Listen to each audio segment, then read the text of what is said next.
There's some music in the background as we just wait for the participants to join. Then we'll start promptly at 11:05. Feel free to introduce yourself in the chat. You can mention your name. You can mention where you're, where you're dialing in from, where you're joining from, the institution, your name, and if you want to share your LinkedIn profile, also feel free to do the same thing.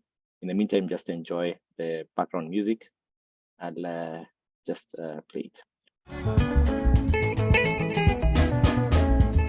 Hasira za nini we bwana, hasira za nini we bwana, wataka kuniua bure baba, wataka kuniua bure baba.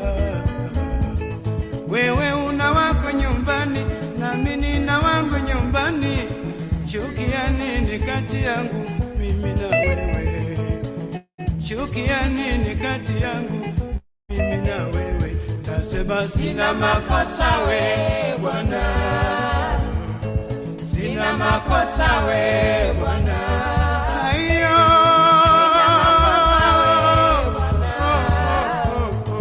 sina makosa we bwana.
Good morning, everybody, once again. My name is Stephen Gugu from the Victoria Ventures team. Really glad to have everybody who's joining the webinar today. Just to mention a few things. If you're enjoying the music, just to mention one or two things, I'm sure most of us may not know this, but Les Wanyika, as the group is called, it was actually founded in 1971 by two brothers from the coastal region of Tanga in Tanzania. I've always imagined they were Kenyan, but actually they are Tanzanians, but they migrated into Kenya and then, moved on with their career from that point. However, today it's not about them. It's about talking about the business model canvas.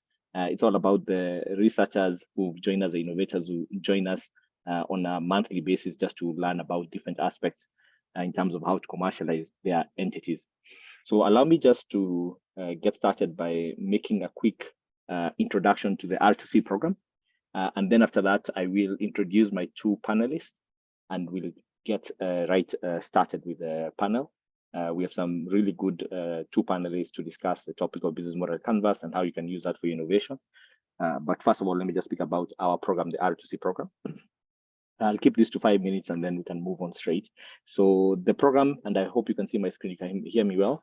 So the program is funded by the UK government, and the direct project is under RISA, which is the Research and Innovation Systems in Africa, and that's who's funding this program. And the implementing partners are Victoria Ventures and the Kenya National Innovation Agency. And of course, we are working very closely with different institutions in Kenya who have different innovations or innovators, and we are supporting them in terms of the commercialization journey. So just a bit about Kenya. Kenya is the body charged with, thinking about and developing the innovation ecosystem in the country, and they do that through different programs. This is one of those programs. Research commercialization is one of the key things they really focus about, which is all about pushing research from our universities, from our institutions of higher learning, research institutions, and pushing that to the market so that it can be able to solve some of the societal problems that we meet on a day-to-day basis. Victoria Ventures is a private entity, and what we do is three key things. We run entrepreneurship programs where we work with entrepreneurs and different agencies that are looking to support entrepreneurs, and we support them on the area of access to finance in terms of being able to raise funding, in terms of being able to create market linkages. The second thing we do is, and we run an angel network called Victoria Business Angels Network that invests into early stage opportunities or early stage companies, and we do advisory work. And this is in the area of access to finance. So think about anything from valuations, due diligence, capital raising, and so forth. You can find out more about the two implementing partners by visiting their websites, which are indicated there. Now, why the R2C program? Really, it's the key theme, in spite of what's indicated, is really just to support innovators and institutions in the country to realize the fruits of research that has been put together by pushing that to the market. So we are working with different institutions. Some of them are academic institutions. We're also working with private institutions that then come in and apply into the R2C program, and then we support them in terms of taking the innovations to market. And our real motivation for doing this is twofold. Number one is we want to solve societal problems, and we believe we have the brain power, we have the individuals who were able to solve those challenges. All they need is just to be able to be pointed in the right direction, to get the right introductions in terms of the market linkages, and to raise some funding. And so we are really interested in terms of solving those problems by doing those things. And the second thing is something that we look at least from a Victoria perspective. When we look at, especially in Kenya, and look at the kind of success we've had in the technology ecosystem. Last year alone, $400 million was raised by startups in Kenya. And if you look at the research-based innovation side of things, we've not had as much success, so to say. So we'd like to be able to replicate that, because we believe that there is an ecosystem. There's already interested investors who are looking at these markets, so we want to work with them to be able to, support the innovators and move these forward. And so how the program then has been structured is that we are working with the management of the different institutions to support the innovators to be able to commercialize the innovations.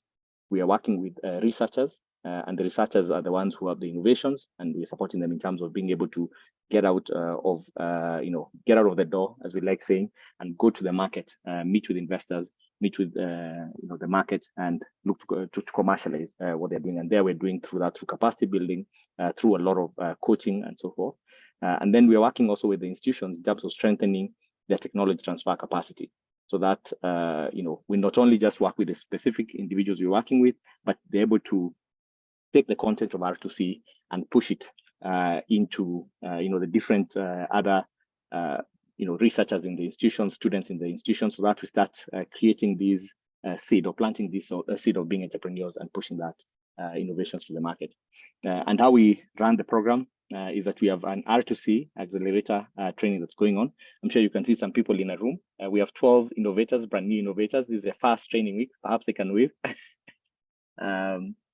If they can hear me, they can wave. Okay, so yeah, that's the group there. You'll get to learn more about them in the subsequent sessions that we have. So we are working with individuals or researchers from different institutions who are looking to commercialize the innovations. If you go to the website, which I'm going to share at the end, you'll find more about those innovators. We had a first cohort of 8 innovators that we work with that just graduated at the end of June. And this cohort is going to be graduating in December. So that's the first key thing. We are going to be putting out a call for trainers of trainers for the R2C program. And these are the individuals who will come in, and their work is really to think about how they can strengthen their institutions to be able to take the R2C content, R2C curriculum to their institutions, and to support many more innovators to be able to commercialize. So if you follow us on our socials, you'll see a call coming out for that. So we're going to be working 15 TOTs. We already did 15 in the first half of the year. So how we support this is we do a lot of coaching and mentorship, and of course a lot of training to the different innovators and the TOTs that participate. And from a webinars perspective, this round of webinars has been put together to be able to support the ecosystem, because we wanted to ensure that we have much more impact, not only on just the individuals that participate in this program, but on the entire ecosystem. And so on a monthly basis, we have webinars that keep coming on different topics. I'll speak about them in a second. And we've already had, this is the 9th webinar we're having, sorry, the 8th webinar we're having. So if you've missed the 7 other webinars, really powerful, all the way from things like IP, thinking about what investors are looking for in businesses and so forth, that you can be able to explore on our YouTube page, and you can find out more about some of those topics. We just finished the first cohort. This is the first cohort, and so I will not spend too much time on this, but really we're in the second cohort that we're working with at the moment. So I've spoken about the training, the coaching, the direct linkages. If you're part of the R2C, this is what we give you: 3 training weeks, 10 hours of coaching per individual, per innovator, and then of course direct linkages into the market. If you're part of the TOT, there's also 1 week of training, there's lots of coaching, and then you receive a toolkit. The toolkit contains the content for R2C, and you can then choose to see how you're going to employ that based on the institution you're from and what your needs are from an institutional perspective. And so from a webinars perspective, as I mentioned, all these webinars have already taken place. Overcoming bureaucracy in the institution, IP, and so forth. We are now on this 8th webinar, which is on understanding your business model canvas. So I will jump straight. Something important for you to note, if you're interested in this field of innovation, research, commercialization, and so forth, there are 2 key events that I think would be interesting for you to join. The first one is the SEAL Summit, the Commercialization and Entrepreneurial Institution Leaders Summit. That's going to be in Mombasa, 17th to 19th of October. If you follow Kenya, if you follow Victoria, you'll find out much more details. You can also write to us. And then there's, of course, the Kenya Innovation Week, which in this case is going to be incorporating the Commonwealth countries. It's going to be bigger from 27th to the 1st of December in Nairobi. So those are 2 events you should not miss if you want to really further your interest in this space and to sort of like network with different innovators, investors, leaders in the ecosystem, and so forth. These are cohort 1 researchers. I will not spend time talking about them, but no, I should, because we're always trying to market them. So we have Anne Caro from KU, Biodigest and Biocatalyst Innovation. I know this is complex, but you go to our website, you find that much more details around that. Dr. Gerard, he's from University of Turkana. He's treating water using fabricated containers. Professor Romano from Embu University, he's creating a bio-based fertilizer that is very high on nitrogen content. Professor Romano, who's working on biopesticides to eliminate all the synthetic pesticides that we are consuming. Then you have Peter from Calro, who's working on Aflasave, which is it's an application that you put on your maize to ensure that it reduces the aflatoxin levels to a level that doesn't harm you. Then you have Professor Paul Kimuto from Egerton University, who developed 2 new varieties of groundnut varieties which have a higher oil content and are much bigger. So that's also fascinating. Then we have Dr. Rose Ramkat, who's created an edible biopreservative that you can apply on your mangoes, on your tomatoes, and so forth. And we finally have Professor Duncan from University of Nairobi, who's created a solar dryer for your grains that does it in, I think, it's something like 48 hours or something like that. So really good innovations. If you want to learn more about these guys, if you want to interact with any of them, feel free to reach out to us and we can make the introductions to them. So without further ado, I'd like to go straight to our panel. If you want to find out more information about the R2C, you can write to us. I mentioned you can write to us. That's our website. You can visit us on our socials. You can scan the QR there. You can go to the website r2c.innovation.go.ke and you find out much more information about the R2C program. Enough about us, and now let's focus on you. So I'm going to invite my 2 panelists. Thank you. They've already put on their videos on. So Yvonne and Enos. So just to mention, Yvonne is a director let me just make sure I get the title right before Yvonne gets a quick phone call. She's being asked. We didn't know that you changed your position. But she's a director at Mastercard Foundation on product. Let me just read this correctly. Director Product Management at Mastercard Foundation. And you have Enos Weswa, who's a deputy director at the UK Kenya Tech Hub. Lady and gentlemen, good morning and welcome. Good morning and thank you. Glad to have you. So we'll start by just a quick intro. Yvonne, maybe you can just do a quick intro about yourself, and then Enos can do the same, and then we'll jump straight to the questions. Okay, great. Good morning again. I am Yvonne Jerry, and my background is payments technology. But I have actually been in the innovation space for over 10 years now. And what I mainly have been doing is trying to figure out how to create new products, but also to scale them successfully in different markets. I'm more interested in things that drive social impact, in financial inclusion. And so I tend to work a lot with startups. So I'm a startup coach. And I think over the years, I have seen all manner of businesses come through, which is really important and interesting as well, from innovations that come out of universities like the current cohort that we have, to fintechs, to agri-techs, to people working in the micro retail industry and everything in between. And it's a pleasure. I'm happy to be here and I'm looking forward to having this interesting conversation. Thank you very much, Yvonne. Enos, over to you.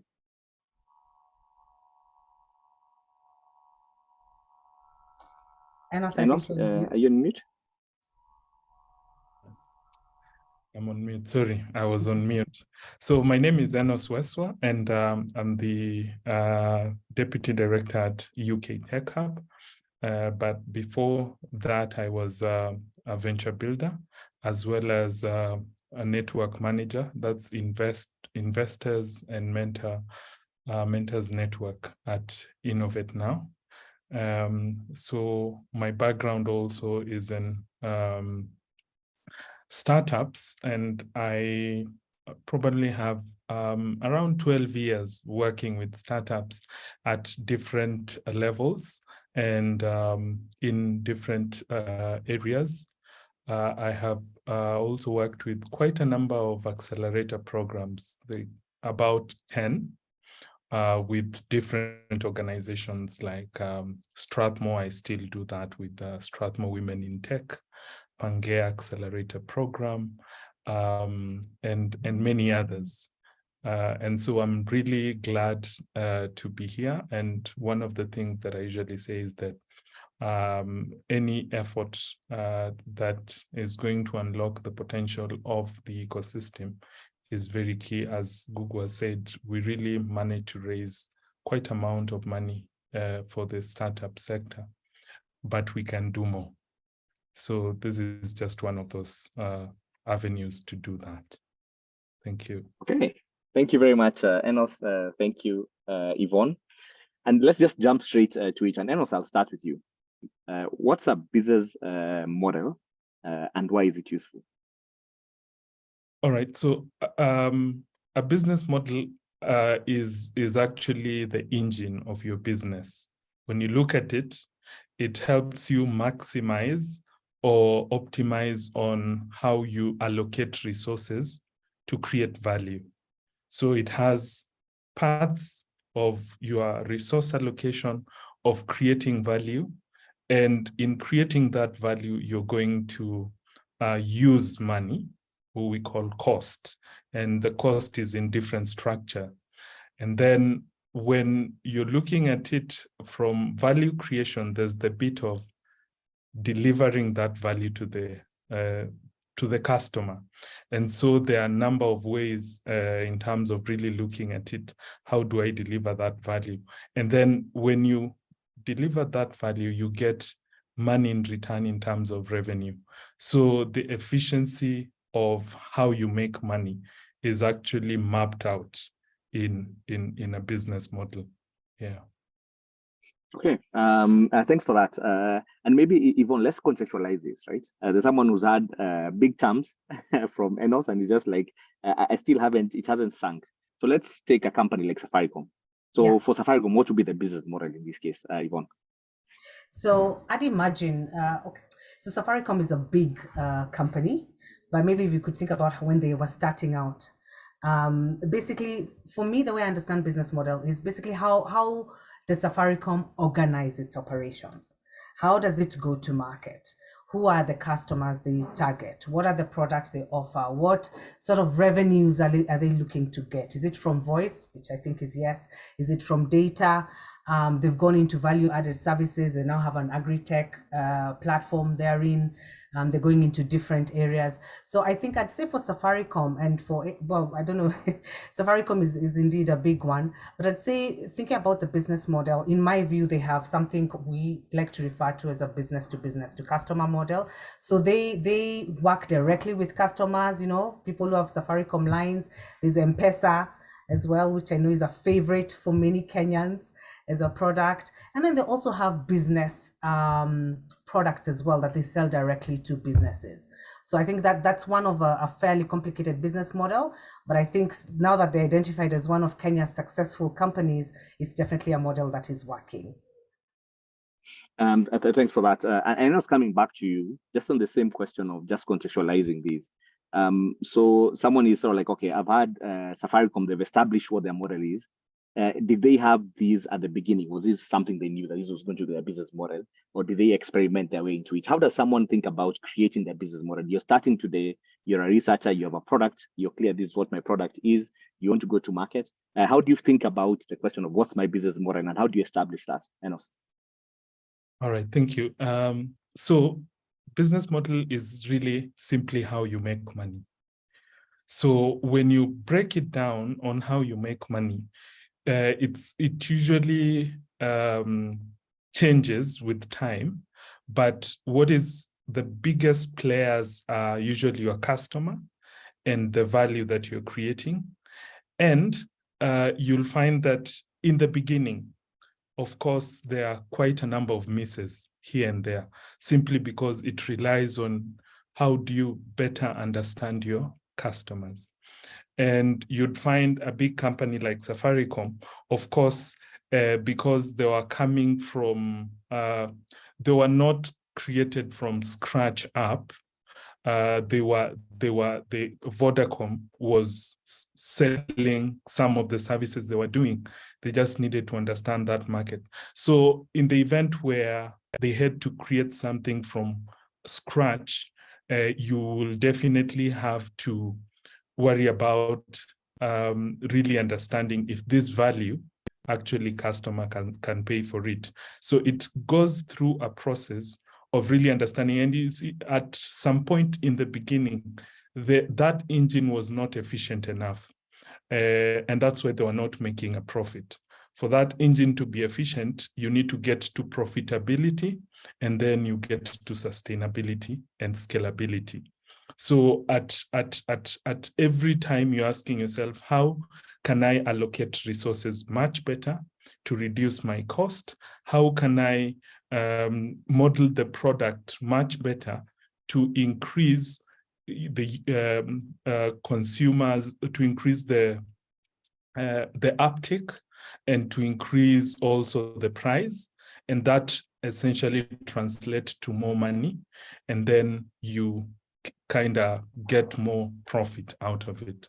So I think so it takes quite a different stages, and every time you're trying to work around it to make it more efficient to generate revenue for you. Okay, Yeah. I'm sure there's someone on the call who's listening to you and to us, Enos, and he's saying, okay, I want to have impact. Profit is something, yes, I'd like to have it, but impact is also at the core of what I want to do. Is there, and Yvonne, I'll just maybe throw this at you, is there any way that you can use the business model thinking to optimize for impact? Absolutely. I was actually going to chime in to add to what Enos was saying, to say it's really important that the business model helps you figure out how to make money.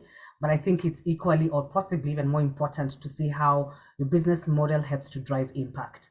And using even Safaricom as the example that you've raised, the reason M-Pesa has become a globally known brand is because it's driving impact.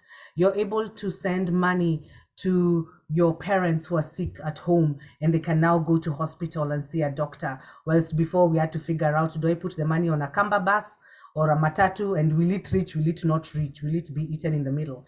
So absolutely. And I think where also the globe is going as far as businesses go and as far as consumers and customers go, customers are now much more socially conscious. Is whatever business I'm engaging in now helping conserve the environment or destroy it? Am I contributing to the well-being of people? Am I helping alleviate poverty? Am I driving inclusive growth? Is there diversity when I participate in this business? Am I buying from an African-led business? Am I buying from a female-led business? So all these things are now coming into the conversation, so that now business models actually have to be hinged on driving impact. And I think a lot of businesses also are evolving to be social enterprises, both within and without. What I mean is looking at themselves, how they are structured, they ensure that they're actually hitting some social goals. And then the products or the services they're going to market, they're also hitting social goals. So I think driving impact is good. But the other thing that we're now starting to see coming through is that the businesses that are driving impact always have customers. So the money comes in. So it's becoming now linked. Social impact is almost equal to getting money into your business, which I think is great. Thanks for that viewpoint. So Enos, coming back to you and just now trying to be practical. So I've had the introduction to this conversation, and I'm like, I want to now build my business model. How do I go around doing that? All right, and just before that again, because I think there's the bit of impact is actually realized at two levels. One is that if you're creating a solution, if you're solving a problem, then it's actually bound to have such a good impact or great impact. The one thing that I usually say is that even for Safaricom, they started by first making money. And you'll find that they do, and that's why we call commercialization. Really, commercialization is about how do I generate income? Rarely will you find people who do not generate income creating such a huge impact. And I'm talking about huge impact, because you can create impact by grant funding, but it will die when they stop.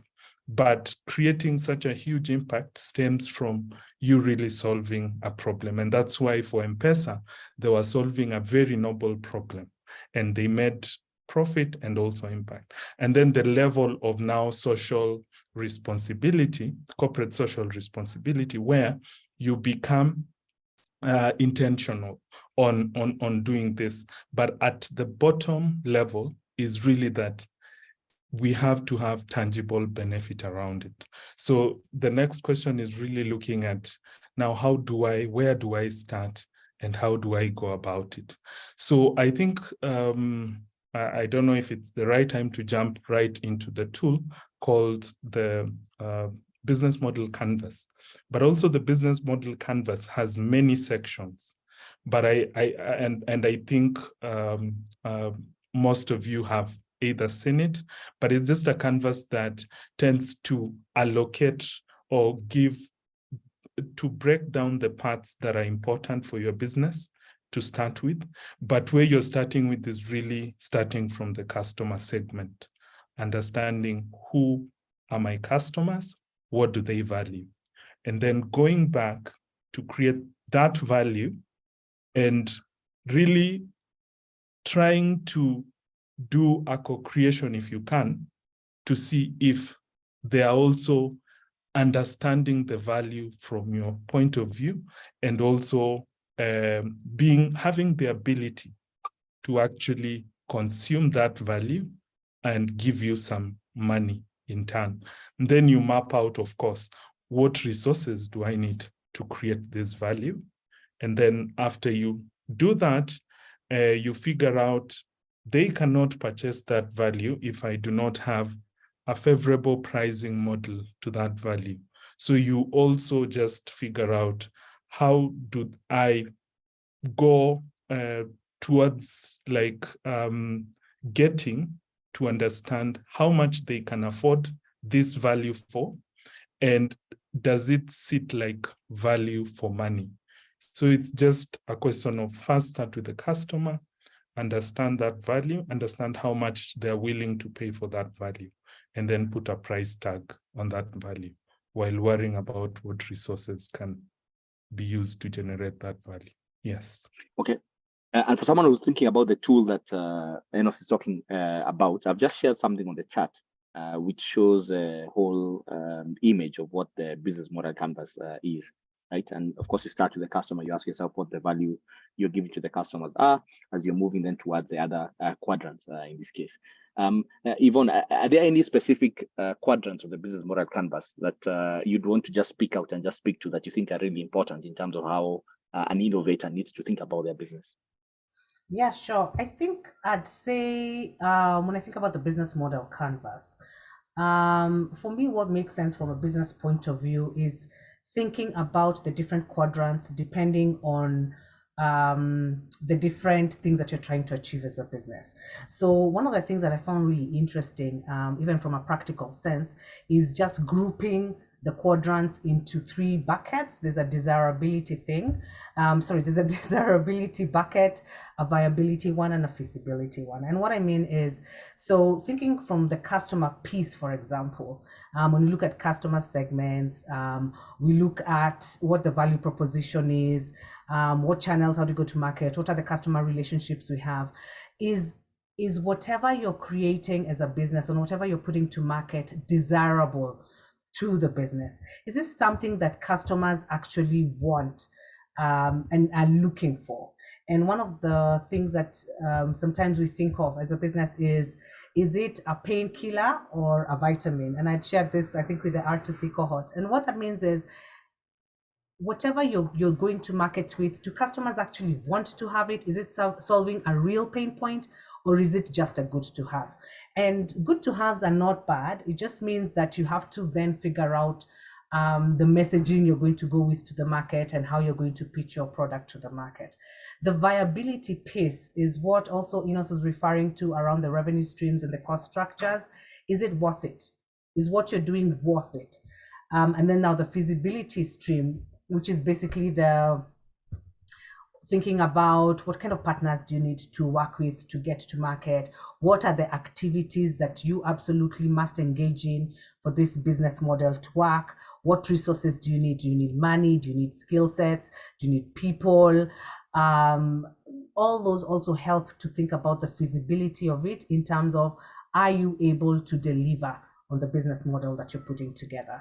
So I wouldn't say any to me are more important than others, but I think helping to think through in these 3 buckets for me helps bring clarity, especially if you're looking at your canvas as a plan on a page. It helps bring clarity into the business model that you're trying to put together for your business or for your startup. Yeah, and I like that. Actually, I'd actually never thought about it from that perspective. So I like that thinking. The other thing that I usually have is that if you look at the business model canvas and split it right in the middle, you'll see that one side is focused on the customer, the whole idea, and then the other side is customer focus on the business in terms of the operations, in terms of being able to serve the business. And also, any other comments that you want to add in terms of the business model canvas and how you use it, and some of the tips that you've been able to pick out when you're trying to engage with an innovator, with an entrepreneur when they're trying to interact with it? Yeah, I think what Yvonne has mentioned, which is very profound, is it's actually something that now I looking at how they interact to actually generate money. It's actually quite interesting that when you look at customers, just for example, for me, I'll really pick on customers, and also use Safaricom. Safaricom, initially, they just thought they were in the business of selling airtime, and they went ahead and printed airtime with very huge sizes, like for 250 shillings. And for some reason, they weren't having traction. I think for those of you who had the opportunity to interact with Safaricom and Kensel, and Kensel also were doing the same. And I know that's it's way back. But you see, we have this really interesting approach that Michael Joseph used to really understand why are people not buying airtime, and why are we not profitable? And I'm just talking about the efficiency of this engine. So what happened is that he went at a petrol station to observe how Kenya buys stuff. And observation is also very key to really understand a customer's behaving this because it's their culture, or is it because my product is inferior? And you'll find that most of us would simply rush to marketing and say it's a marketing issue.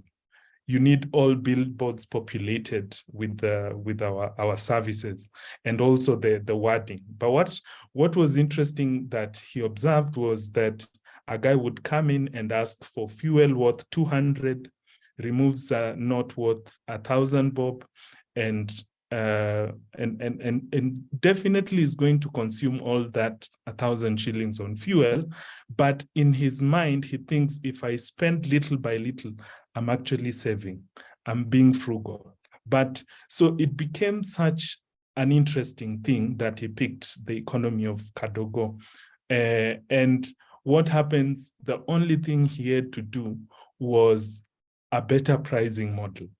Like, now that's when they did Bamba 50, and there was an explosion and you see, most of us are comfortable buying, at least a bigger population, buying 20 shillings airtime and buying it over and over without realizing you have used your 100 shillings.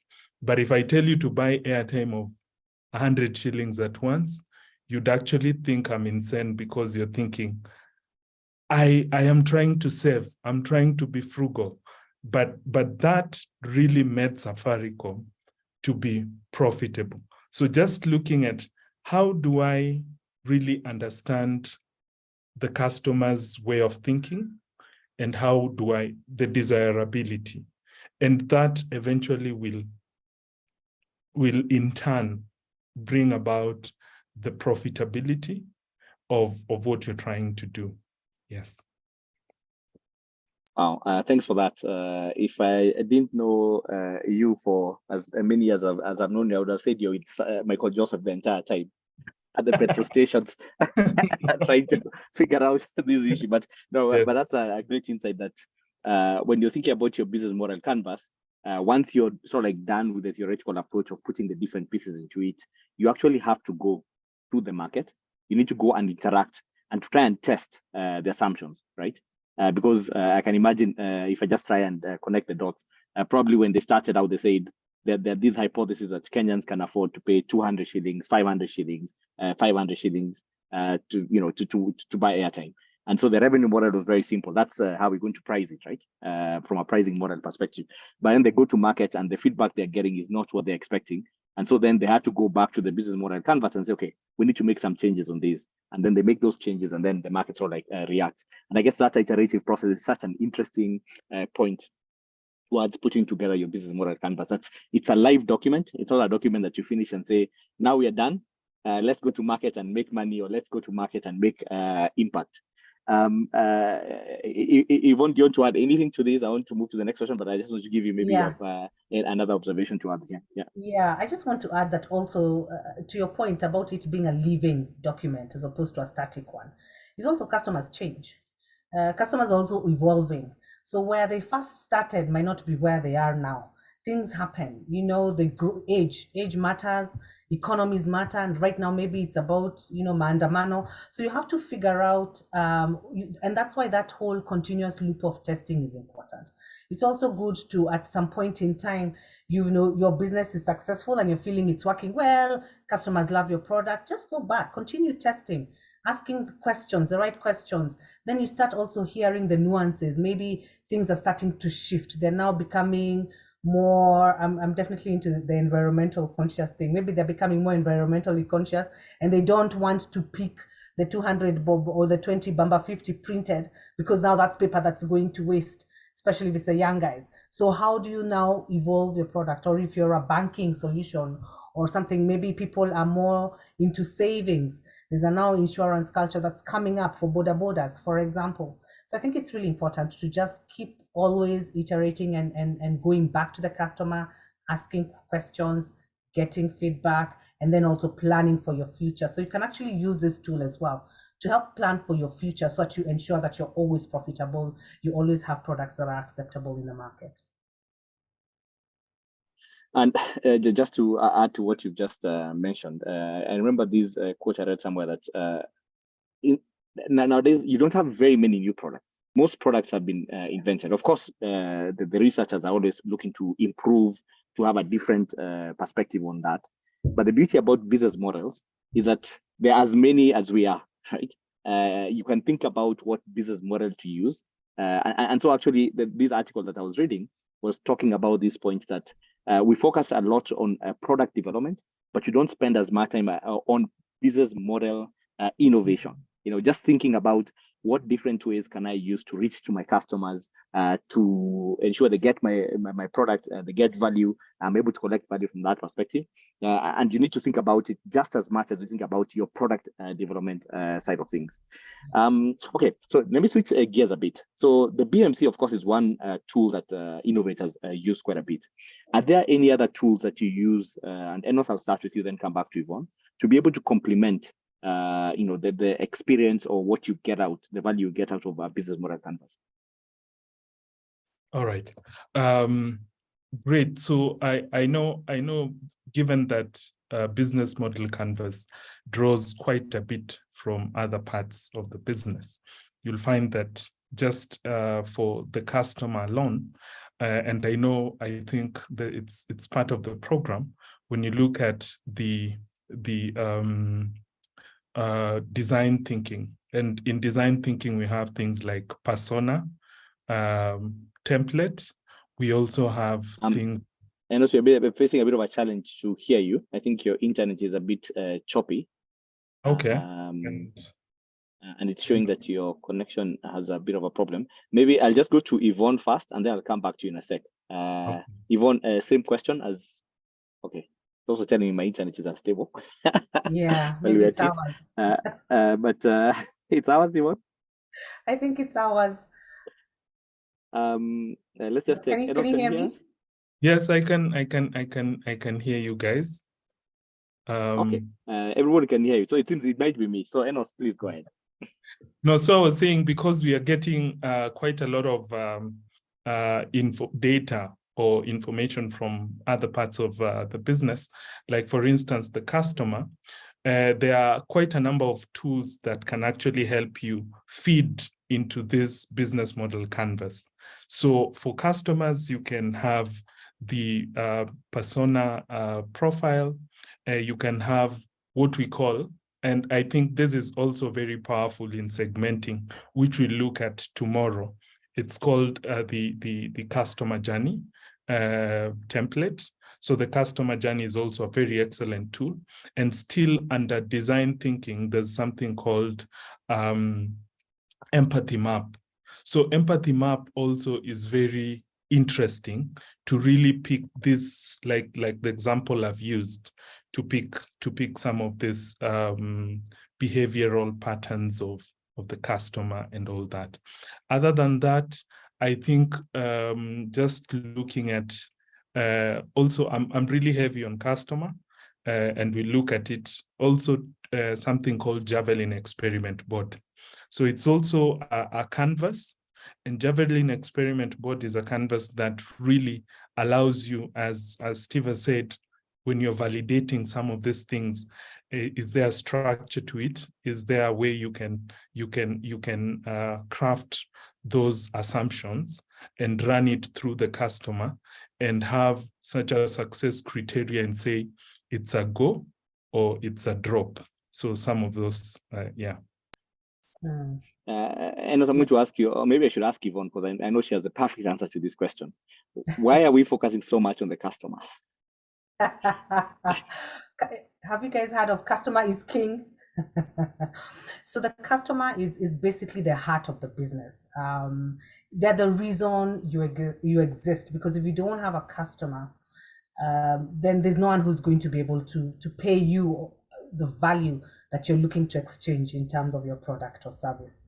But I was also going to say, if I may, Stephen, just add on to the other tools as well. There's a basic tool I think almost all of us know, called the SWOT analysis.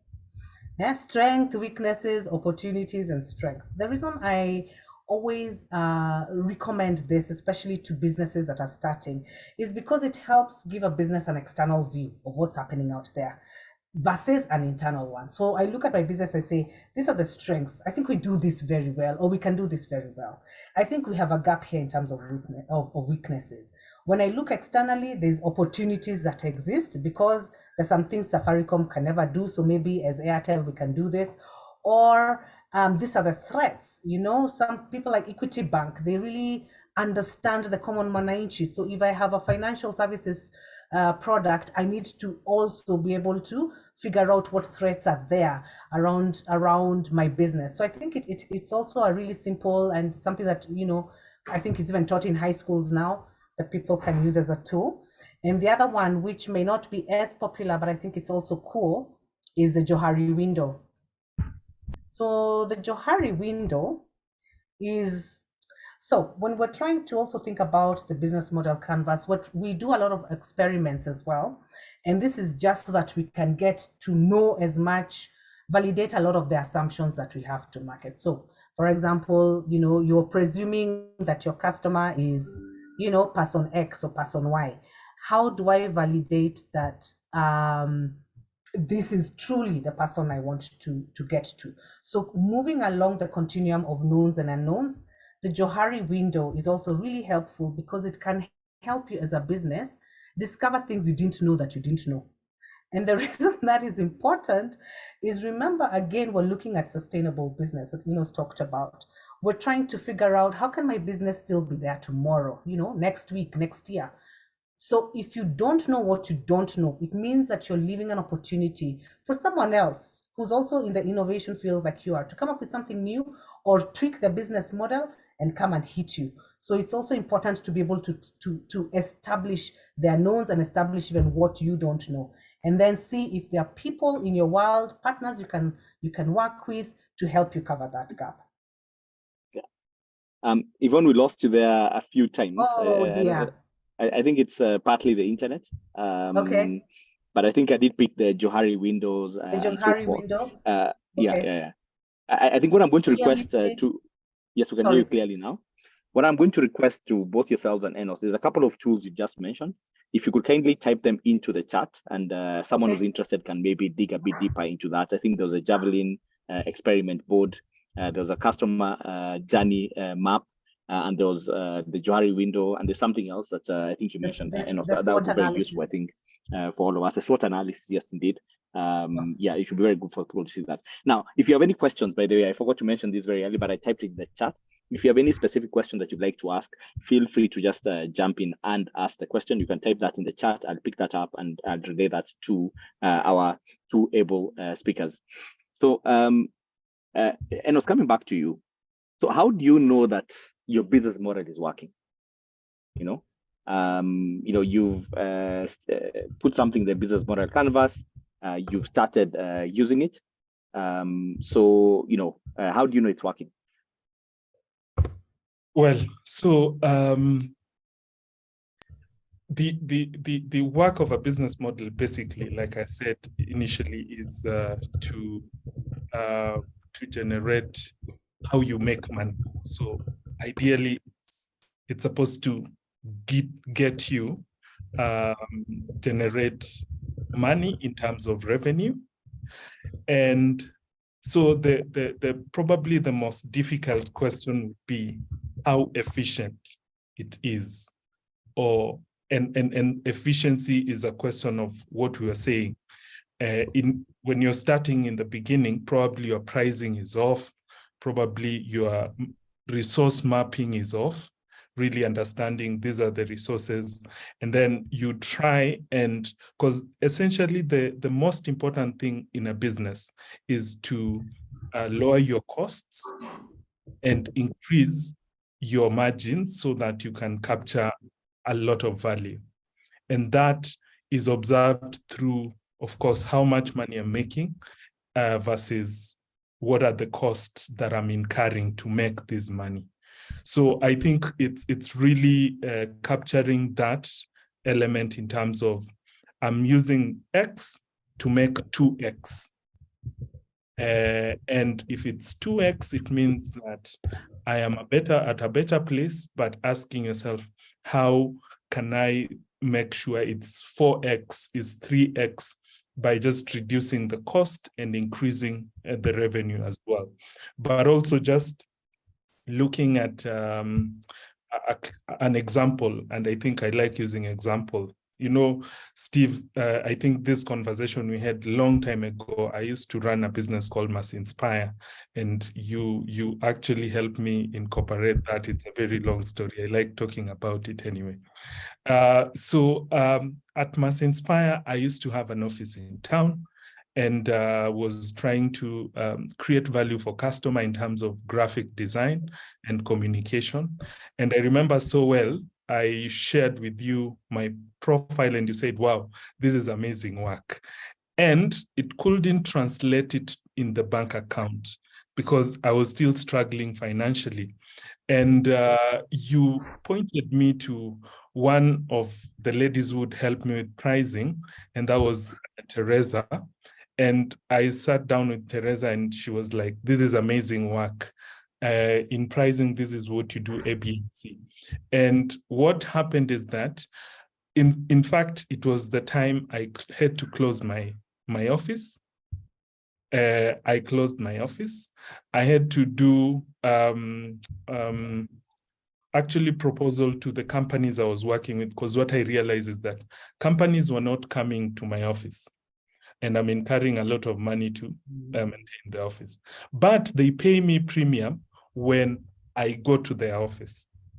And so all I needed was to structure an agreement and see coming to what it means to come to your office. And that was a value proposition. It means that I will deliver there and then without delays. And so you're going to pay premium. And so all you needed to is to buy the time. So I potentially moved from a struggling business model just because the accounts are the biggest indicator that your business model is working, and shifted. And I think that was the first time I bought a car after that whole year. So it's usually something that it's very practical. Just look at your bank account. How much money you're making and what is the cost, because you can be making so much, but your value capture is very small. And let's say, for instance, KQ versus M-Pesa. M-Pesa probably has two offices called headquarters, but when you look at the asset base of KQ is so huge, and they also create huge money. But in terms of what it's costing them to produce, they're using probably 2x to produce another 2x or 2 point something x. But M-Pesa is using an x to produce 60 x's. So that's ideally what you're looking at. Yes. Wow, fascinating. You forget some of the things you do and you're sort of like getting started. I think I will come for a dividend from that work I did at that point. Yvonne, maybe just coming back to you, and I guess same question, and then we'll go to Yvonne, I'll ask you a specific question because someone who's asked a question, and I thought actually it's a really good question for you. Someone is asking, is there a recommended ratio of what percentage of business profits you should be reinvesting back into your business to use for innovation or return to investors? So Yvonne, if you could answer that, and then if you have any other additional analogs to figure out whether your business model is working, feel free to also add on that question, and then I'll come to closing remarks. Okay. So I think what I've seen is a bare minimum recommended of 30% if you're using percentages. But I also, and I'd love to hear your views as well, Stephen Enos, but I also think it really matters on what stage of your business you're at. What I've been able to see is, especially when you're kicking off, you almost always have to keep reinvesting almost everything that you're making because you're trying to build something. It's kind of like when you're building a house. You've bought the plot, yes. Now you throw in all your money behind the mjengo because you need to build the structures. And then once it's complete and you have a little bit of breathing room, and as I said, you've looked at your accounts and you have good margins now, then you can start saying, okay, maybe I can invest my profits, maybe I can put some here, maybe I can pay people a little bit better. But I suspect at the beginning of the journey that you actually have to keep investing much more, and especially investing in your product. I also want to say that it's more important to test and learn, in my view, than to just throw money behind something. So there's an expression Americans like using, throwing good money after bad. What it means is sometimes, you're so invested in your product, you think it's going to work, but as you're testing, you're seeing it's not giving you the results you want. So sometimes as founders and as entrepreneurs, we get very attached to our products and we don't know when it is time to kill them or when it's time to kill the business model. It's also as important to know when to sunset something than when to actually continue putting and investing money, throwing money behind something that's not working. If the evidence is showing you that this is not working, please, it's time to change. It's time to just talk to yourself quietly and your team in a nice way, call yourself to a meeting and see what else could you do differently. Are you talking, maybe it's about the customer. If the customer is telling you the desirability piece is not working, then change it. Or you're struggling to deliver, then change it, pivot. Yeah. What was the other question? No, thanks. I want to first of all go to Enos because we need to wrap Okay. up. I feel like we're just getting to Oh, the heart wow. of the conversation, and yet we have to finish. We only have 2 minutes. We're going to share a bit of content that you can be able to pick out and you can then try to engage with. But you know what, since we have one other question by Shira, Enos, I'll ask you to answer this question as you give your closing remarks. And then I'll come to you, Yvonne, you can give your closing remarks. And then we can just wrap up the conversation. We like keeping time. So Shira asks, it's a very interesting practical conversation. My question is on how to interpret the feedback one gets from customers. How do you strike a balance between pivoting and moving with your business model? You have hypothesized. Do instincts come in as well? Now, that's such a good question, right? Because one of the famous quotes by no, it's not Steve Jobs. Who was this? Was talking about if he had asked customers for the answer, they would have said they wanted a faster horse, right? Not a car, right? Yes. I think there's I forget the name of the person. It's Henry Ford. Henry Ford, yes. People will say, I want a faster horse. Yes, So yes. how do you make sure that you balance that in terms of the feedback from the customers and you knowing that actually this is what works? And then you close. Yes, and I think because also I'll be having a session tomorrow, I think I will also unpack, especially for them. But this is the thing.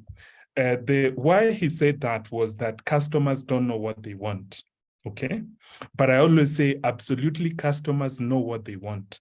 They just don't know in form of what solution. Okay. So you are responsible, you're the innovator looking for the solution. But the customer gave you a word like faster. And that is what is the most important thing in this conversation. It's not the horse, is what are they trying to accomplish? If it's something, and I say pick the adjective. Pick the adjective and the verbs in that conversation. Don't pick the noun, because they have no idea what this sort of a solution would look like.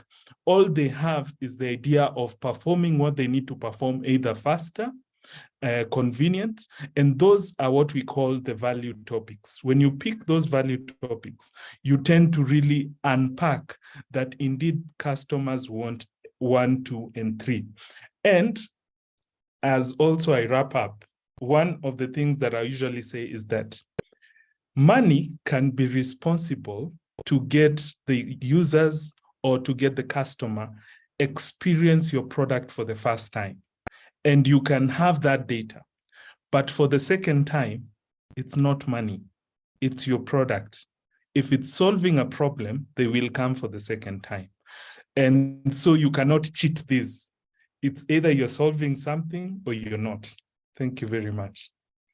Well, I feel like I want to unpack that, what you just said, but we have to wrap up. Enos, please drop your contacts in the chat. If someone wants to get in touch with you. Yvonne, I'm going to ask you to do the same thing. Yvonne, your closing remarks as we wrap up. Okay, I think I'd just say it's been an interesting conversation for sure. And if I could leave just 2 points. One is always look to quickly test. Don't get hung up in, our background sometimes can be a blessing, but can also be a challenge to us. So where we're always trying to research and come up with the best possible product. There's a reason we look for minimum viable product to take to market. And it's just so that you don't waste a lot of time and resources and effort trying to build something that doesn't work. So I highly recommend that you go to market quickly, you test, learn, and build.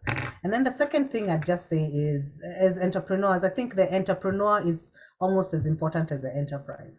So work on yourself as well, keep learning, keep coming to webinars like this ones, build your resilience, because the other thing that's really important about entrepreneurship is resilience.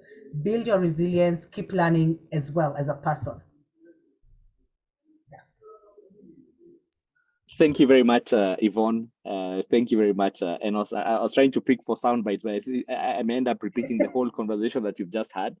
We have to wrap up now. Thank you for your insights. Please drop your contacts just in case someone wants to get in touch. Thank you also for everyone who's been able to attend this webinar. You will receive a copy of the recording. At least I've posted a link there for YouTube. You can be able to go in there and you'll find all the webinars, including this one is going to be posted later today or by tomorrow, and you can go through that content. For me, my parting shot is one statement like saying is, as an innovator, as an entrepreneur, you need to not only work in your business, but also to work on your business. And I believe that part of working on your business is working on your business model, thinking about what's the best way to get to your customer. Till next month, asanteni sana. I wish you a pleasant rest of the day and weekend coming next week. See you next week and then next month. Bye-bye. Bye.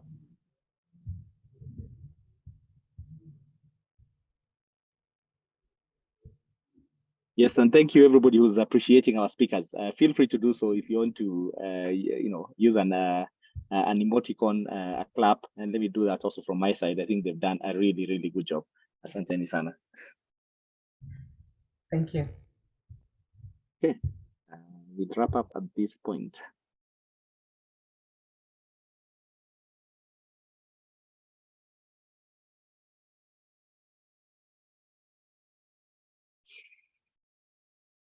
Okay, bye-bye.